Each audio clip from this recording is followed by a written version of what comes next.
الحمد لله رب العالمين.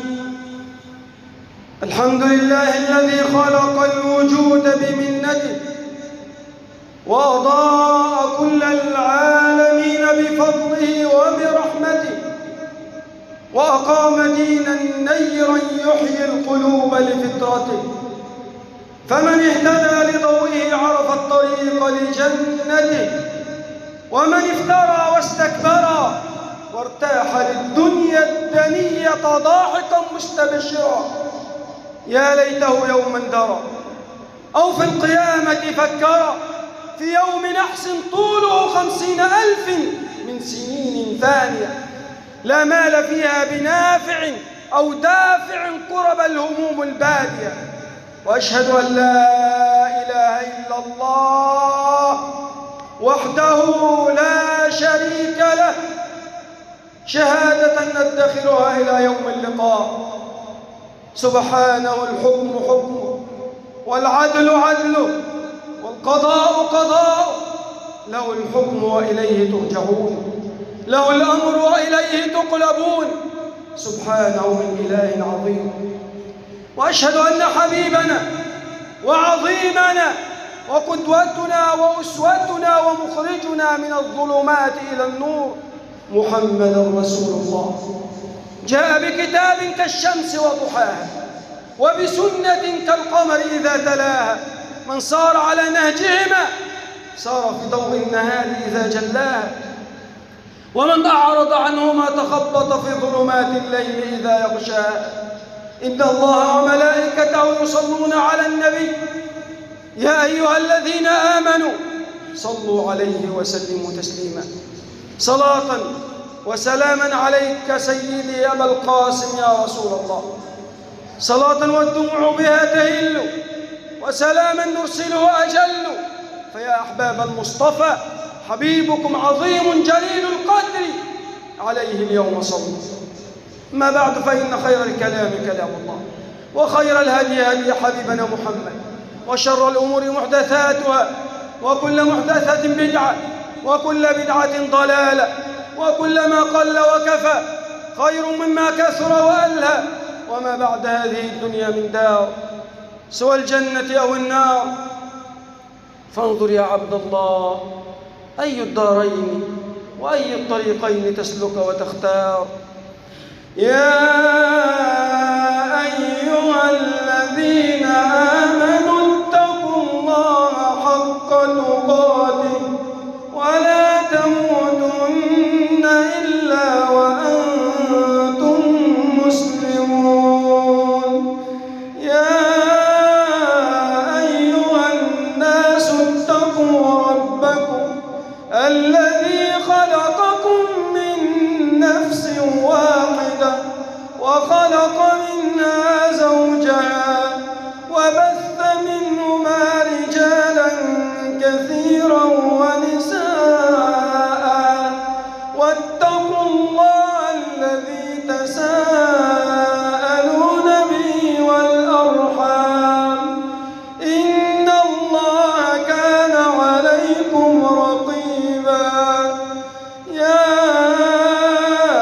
أيها الذين آمنوا اتقوا الله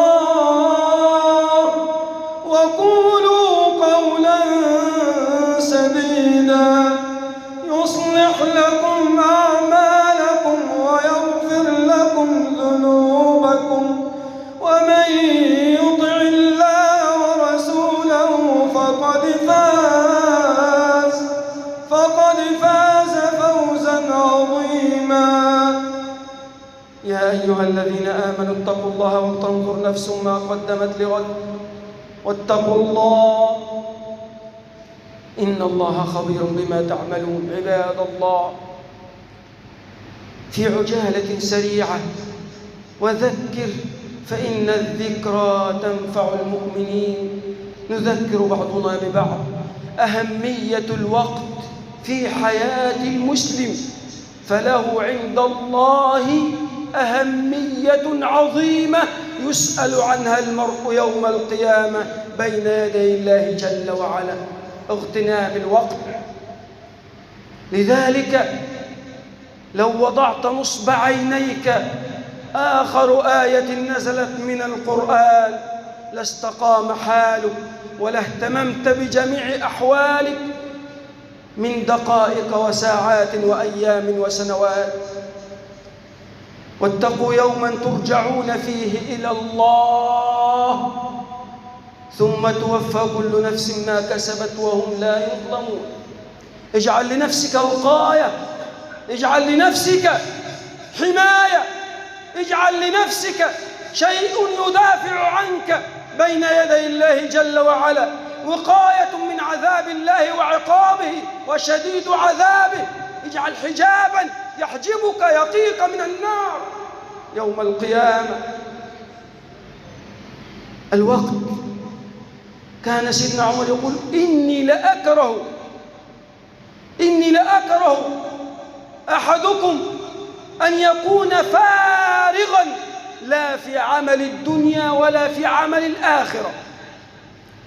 لذلك قال يحيى بن بهير البغدادي: الوقت أنفس ما اعتنيت بحفظه وأسهل ما عليك يضيع. إن لنفرح بالأيام نقطعها، وكل وقت يمر جزء من العمر.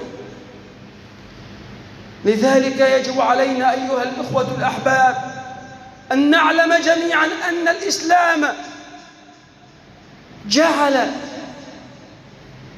اعتبر أن الوقت والفراغ نعمة عظيمة، فلا بد أن نهتم بها. لذلك أرشدنا الحبيب المصطفى صلى الله عليه وسلم كما في البخاري: نعمتان مغبون فيهما كثير من الناس، الصحة والفراغ، فلا يعلم نعمة الفراغ إلا من انشغل بشغل الدنيا، إلا من أشغله عمله. فلا يعلم نعمة الوقت إلا من انشغل، ولا يعلم نعمة الصحة إلا من ابتلي بالمرض. مغبون، خاسر، مجبون، أغبنه الشيطان أو صده الشيطان، فهو مغبون لا يعلم نعمة وقته الذي هو بين جنبيه. فلا بد أن نهتم به اهتماما، لأن الله جل وعلا سنقف بين يديه ويحاسبنا على الدقائق والساعات. لا تزول قدم عبد يوم القيامة حتى يسأل عن 4: عن عمره، فيما أفناه، فيما ضيعت ساعات وقتك، فيما ضيعت أيامك، ماذا فعلت في عمرك؟ الصلوات فقط؟ ولتعلم أن الصلوات وقتها قد اختارها الله بعناية، لأن لها فضل عظيم. إن الصلاة كانت على المؤمنين كتابا موقوتا، فلا يجوز تأخيرها عن وقتها، لأنها من أفضل الأوقات التي اختارها الله لنبيه جل في علاه.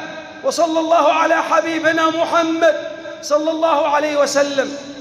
فلا بد أن تهتم بصلاتك، فنعم الوقت وقت الذكر ووقت الصلاة التي نضيعها. لذلك قال الإمام أحمد: إن الرجل ليصلي 60 عاما ولا يصلي. قالوا: كيف يا إمام؟ قال: لا يؤدي حقها. لذلك حينما يقام للصلاة ترى هذا وذاك، يزيح بعضهم أو يهرج أو يتكلم مع هذا وذاك. الإمام يقول: استقم، يقول: استقمنا، صل بي، يلا توكل على الله. هذا حالنا. يضحك هذا مع من جنبه، لا يبالي. لذلك حينما نادى الله سيدنا موسى أن اخلع نعليك، أنت جاي تعقب بين ربنا، فلا بد أن تستقيم. وقوموا لله قانتين. ابحث عن كلمة قانتين يعني إيه وأنت واقف بين ربنا جل وعلا. يا تصلي صح مش هقول لك ما تصليش، يا تصلي صح يا تعاقب. إن لم تصلي صلاة كما أمر بها النبي في هذه الأوقات تعاقب عليها. هذا ما وجهنا إليه الحبيب المصطفى. أولها حديث: لينتهين أقواما عن رفع أبصارهم إلى السماء في الصلاة أو لا تخطفن، أو في رواية أو لا تعود إليهم. ما تقعدش تلتفت في الصلاة شمال ويمين، أنت واقف بين أحكم الحاكمين. إن الله لا ينظر إلى وجه العبد في الصلاة فإذا انصرف الله عنه. وجهك مكان سجودك، اقف خاشع لله جل وعلا حتى تخرج ب27 درجة. فنتفاوت فيه، منا من يخرج بلا درجة ومنا من يخرج بدرجات متفاوتة. لينتهين أقوام عن سبق الإمام في الصلاة أو لتحولن رؤوسهم رأس حمار. عقاب من الله جل وعلا، فلا بد أن تتابع، لا تسبق الإمام ولا تسويه ولا تتأخر عنه. إذا كبر فكبروا، إذا ركع فاركعوا، موالاة بعدما يكبر. الصلاة على أوقاتها لها أجر عظيم عند الله جل وعلا. إذا صلحت صلح سائر عملك. إذا كان في حياتك تمغصات أو هموم فانظر إلى صلاتك، إذا استقامت استقام حالك. هكذا قال سلفنا الصالح: انظر في صلاتك هتؤديها كما قال النبي: صلوا كما رأيتموني أصلي. إن لم تتعلم فاقرأ، اقرأ عن صلاتك. نحن أمة اقرأ ولا نقرأ، لأن الصلاة لها عند الله أجر عظيم، أول ما يحاسب عليه العبد يوم القيامة. كثير منا بيستسهل: أبا صلى الظهر مع العصر، المغرب مع العشاء، ده له عقاب.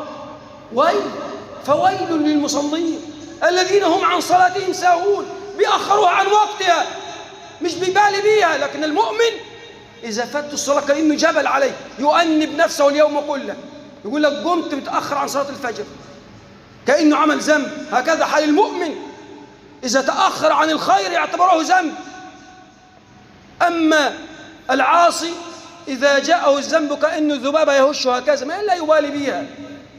إذا استعظمت الذنب صغر عند الله، وإذا استصغرته عظم، وإذا استكبرته اضمحل وصغر.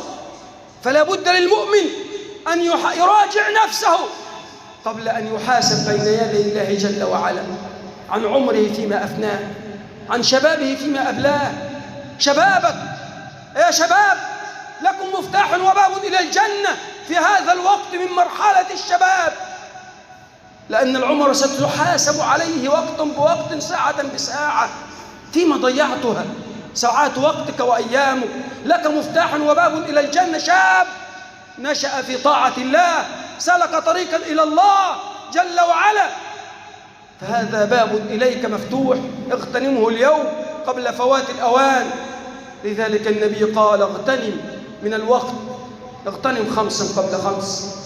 اغتنم صحتك قبل مرضك، وأنت في صحتك تستطيع أن تقدم من الطاعات والعبادات ما تشاء، من قيام، من صيام، من عمل صالح. فراغك قبل شغلك، قبل أن تنشغل، قبل أن تشغلك الدنيا وتلهيك بفتنها وأهواها وتلعب بك الشياطين. اشغل نفسك بطاعة الله، اشغل نفسك بذكر الله، اشغل نفسك بكتاب الله جل وعلا. دعك من الآخرين، انظر في حالك أنت، ما لك بالآخرين. فإن كان للآخرين عيوب فلك عيب، انظر إليه ولا تعب على أحد، أعب على نفسك أولا حتى يستقيم حالك. اغتنم 5 قبل 5. شبابك قبل هرمك، صحتك قبل موتك، قبل فوات الأوان، قبل أن ينسحب بساط الوقت من تحت أقدامنا. فلا بد أيها الأحبة أن نغتنم وقتنا الكلام عن الوقت كثير، وله عند الله أجر عظيم، لذلك أقسم الله به، والله ما يقسم إلا بعظيم لأنه يحاسب ويعاقب عليه، فأقسم بالعصر إن الإنسان لفي خسر، واستثنى إلا الذين آمنوا وعملوا الصالحات، اغتنموا أوقاتهم بالأعمال الصالحة، ملأوها بالطاعات، ملأوها بالتلاوات، ملأوها بالذكر، ملأوها بالاستغفار، ملأوها بالصدقات، ملأوها بالصيام، ملأوها بالسنن، أعمال كثيرة.